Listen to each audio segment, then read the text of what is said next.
Saya beri kesempatan dulu kepada Pak Herman, Dr. Herman Rahim untuk menyampaikan tanggapannya. Pak Herman sudah mengikuti dari awal kan semua proses dari laporan, kemudian lahir rekomendasi sampai dengan putusan KPU.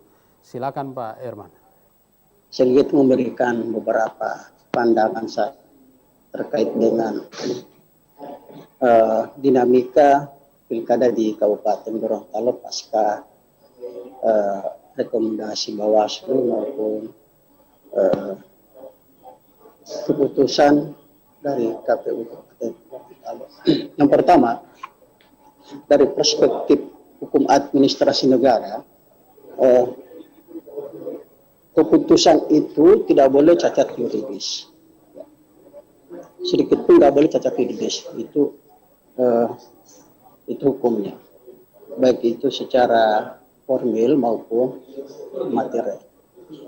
Nah, perdebatan antara rekomendasi dan keputusan KPU itu masuk karena keputusan tata usaha negara. Yang kedua, bagaimana kita menilai keputusan tata usaha negara itu? Apakah itu rekomendasi Bawaslu maupun keputusan yang dikeluarkan oleh KPU? Ya, tentu kita pendekatannya adalah melihat dari sisi kewenangan. Yang kedua dari sisi prosedur yang dilakukan, dan yang ketiga dari sisi substansi, apakah rekomendasi ataupun keputusan yang dikeluarkan oleh Bawaslu maupun oleh KPU itu berdasarkan peraturan undang-undang. Itu bingkainya. Nah, sekarang kita coba lihat dari sisi prosedur. Saya kira terlepas salah benar antara keputusan kedua lembaga ini, tetap kita harus menghormati dan menghargai. Ya. Tetapi bagi kita masyarakat ataupun publik, ya, apalagi kalau kita dari kalangan pemerhati pemilu, tentu ada beberapa yang harus kita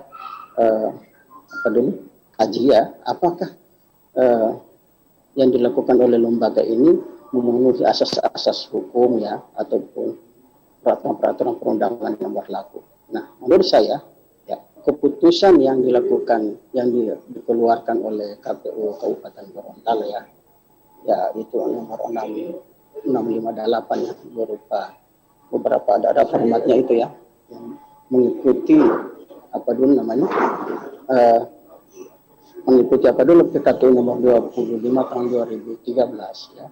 Nah, apa yang saya katakan tadi, tidak boleh cacat yuridis dalam arti itu cacat formil, maka tentu jadi alas hukum, ya, bagi KPU untuk, ya, menyelesaikan dalam arti memeriksa dan mengambil keputusan itu. Jadi alasan hukumnya itu harus jelas ataupun centelan hukum jelas. Tadi sempat saya sedikit mendengarkan penjelasan dari Pak Hadi, ya, menggunakan PKPU 25 2013. Nah, kalau kita mencoba membedah PKPU 25 tahun 2013, tentu centulan induknya itu adalah undang-undang pemilu, undang-undang legislatif, ya, kemudian undang-undang penyelenggara pemilu, dan undang-undang pilpres. Nah, saya kira itu produk-produk yang sudah dihimpun dalam konteks undang-undang pemilu yang nomor 7 tahun 2017. Kemudian, apakah PKPU itu, ya, atau PKPU itu bisa digunakan untuk pelaksanaan pilkada? Nah, saya kira kalau menurut saya, ya, saya kira kurang tepat untuk digunakan, karena kalau kita membedah itu nggak pernah, ya, baik dari sisi substansi daripada isi itu mengkaji ataupun membahas yang berhubungan dengan pilkada. Ada pasal 5 di situ, ya, membahas, yaitu bahwa yang dimaksud pelanggaran administrasi itu di samping pemilihan legislatif, pilpres, dan pemilihan kepala daerah dalam gubernur, wakil gubernur, tetapi ternyata jadi substansi dari pasal 5 itu mengacu pada pasal 3 ayat 1. Ternyata pasal 3 ayat 1 tidak ada itu. Nah, saya kira itu menjadi rujukan teman-teman KPU tetapi rujukan di atasnya itu tidak ada pasal 3 ayat 1. Kalau menurut saya silakan dilihat kembali. Yang kedua, dari sisi saya tidak menilai bahwa keputusan KPU dari sisi teknisnya ya, baik pemeriksaan mengundang saksi-saksi ataupun saksi ahli ataupun bukti-bukti lain.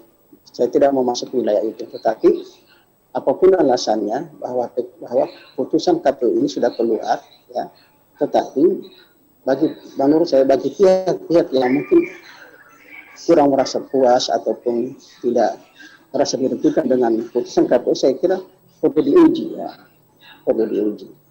Apakah keputusan itu sudah sesuai dengan kewenangan KPU, sesuai dengan prosedur atau sesuai peraturan perundang-undangan. Nah, cara mengujinya apa? Tentu yang bisa menguji keputusan itu hanyalah lembaga yang diberikan kewenangan untuk itu. Nah, dalam konteks pilkada, ya tentu Bawaslu ya secara diberikan kewenangan itu adalah sebagai lembaga semi peradilan untuk itu. Bisa diuji melalui Bawaslu juga, atau bisa juga melalui secara hierarki, apakah itu KPU RI atau KPU provinsi bisa mengoreksi atau bagaimana cara. Saya kira hanya mungkin ada PKPU untuk mengatur tentang itu.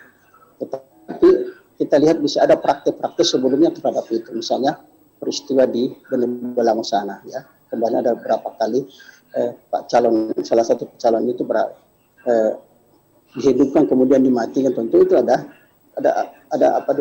rujukan hukumnya dari ada PKPU di atasnya ataupun Perbawaslu di atasnya. Nah, bagaimana kelanjutan kasus ini? Menurut saya baik KPU maupun Bawaslu saya kira harus memastikan, ya, jangan sampai berhadapan, jangan sampai nanti ada praktik-praktik selanjutnya ketika rekomendasi Bawaslu tidak ditindaklanjuti dalam arti tidak melaksanakan apa yang jadi isi daripada rekomendasi itu.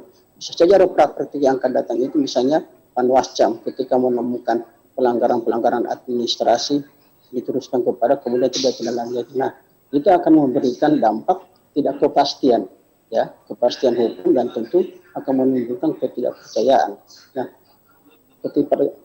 ketidakpercayaan itu akan menimbulkan partisipasi, ya, akan rendah partisipasi masyarakat. Misalnya ketika ada pelanggaran, tetapi ketika Bawaslu melakukan langkah-langkah pencegahan, langkah-langkah pengawasan dan berimbas pada rekomendasi, tetapi ada lembaga yang diberikan rekomendasi itu tidak menindaklanjuti, saya kira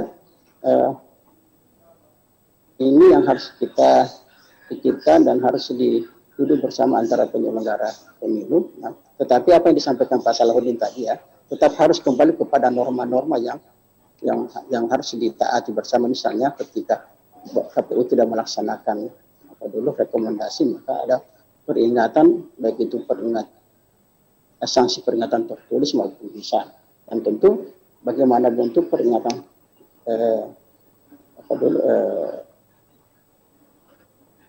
sanksi peringatan tertulis itu, tentu itu mekanisme Bawaslu.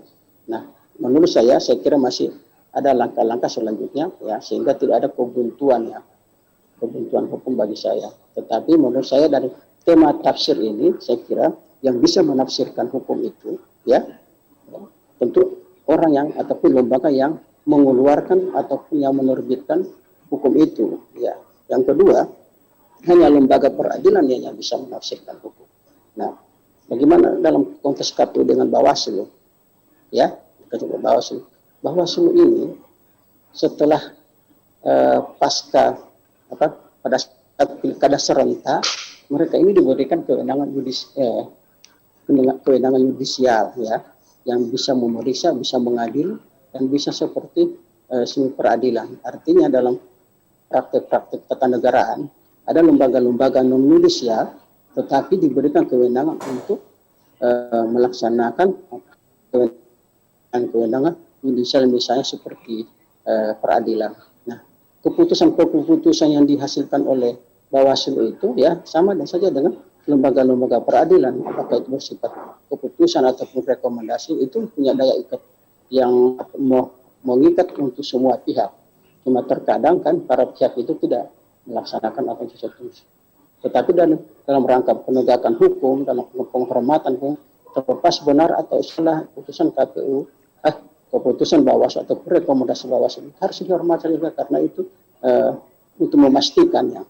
Nah, tetapi ketika keputusan Bawaslu atau rekomendasi Bawaslu itu dianggap bertentangan dengan perundang-undangan, ya tentu yang bisa menguji, yang bisa mengoreksi itu bukan KPU, tetapi adalah lembaga peradilan, misalnya sama dengan sengketa tata usaha negara. Ketika Bawaslu bisa memeriksa ataupun memutus, maka ketika tidak pas dari upaya hukumnya ya ke peradilan, misalnya betul. Nah, dalam konteks penanganan pelanggaran ya tentu sifatnya rekomendasi, tetapi menurut saya kekuatan rekomendasi dan Bawaslu itu kekuatan rekomendasi ataupun keputusan itu ya punya daya ikat, mengikat buat para pihak, apakah itu para paslon, partai politik pengusung ataupun penyelenggara pemilu lain, misalnya KPU sesuai tingkatannya. Saya kira ini dari saya. Terima kasih. Jadi Pak Herman tadi kesimpulannya Anda sampaikan bahwa KPU telah salah ketika menilai atau mengoreksi putusan atau rekomendasi Bawaslu. Saya tidak mengatakan salah ya, tetapi ketika rekomendasi Bawaslu itu nggak bisa ditafsirkan lain selain yang direkomendasikan itu ya. Karena yang bisa menafsirkan itu adalah, karena saya melihat dari putusan Bawaslu itu ya, putusan KPU ada beberapa makna dari pertimbangan KPU itu ada prasa memaknai itu berarti sama dengan menafsirkan sendiri itu prasa-prasa yang mungkin yang direkomendasikan oleh KPU oleh Bawaslu, sehingga mereka membuat menafsir sendiri. Nah, menurut saya ya, yang bisa menafsirkan itu peraturan perundang-undangan ya, yang pertama, kalau dia ke KPU ya tentu hanya KPU RI, karena dia yang membuat itu, tentu yang dia tahu tentang secara filosofis maupun yuridis daripada lahirnya undang-undang itu ataupun PKPU. Begitu juga yang kedua, yang bisa menafsirkan itu adalah hanya kalau peraturan adalah Mahkamah Agung. Makanya kalau konteksnya menafsirkan, ketika bahwa KPU sebelum mengambil keputusan ataupun memeriksa, ketika ada sesuatu yang tidak jelas, tentu harus dikonfirmasi kepada yang mengeluarkan ini. Misalnya ada beberapa di pemberitaan lain, katakan ada saksi merasa tertekan, ada penjelasan itu kan. Nah, itu dikoreksi bagaimana? Apakah betul saksi ahli yang diperiksa diminta keterangan oleh Bawaslu ini tidak tertekan? Lihat dokumennya, lihat berita acara, oh ternyata salah pengetikan. Nah, kira-kira misalnya begitu. Nah, yang mungkin kalau kita menelusuri ke dalam tentang hasil apa yang dilakukan oleh Bawaslu, oleh KPU ya, bisa saja ketika ada terjadi mistafsir, tentu ada konfirmasi, ada klarifikasi terutama buat kepada ke Bawaslu. Apakah Anda punya rekomendasi ini? Apa maksudnya? Kira-kira begitu kan? Sehingga ada keselarasan dan kesepahaman bersama. Jangan sampai apa yang dilakukan oleh Bawaslu beda juga ketika dilakukan oleh KPU beda. Saya kira itu. Tetapi menurut saya satu intinya bahwa yang namanya rekomendasi itu dia bersifat mengikat. Nah, yang bisa mengoreksi dan bisa menganulir itu adalah putusan Bawaslu itu dari lembaga-lembaga yang diberikan kewenangan itu. Pertama, bisa saja Bawaslu secara hierarki, ya. Dan yang kedua adalah hanya lembaga peradilan. Nah, selain itu tidak bisa. Kalau menurut saya, dalam pandangan saya dalam konteks ketatanegaraan maupun hukum administrasi negara. Nah, saya kira itu dari saya.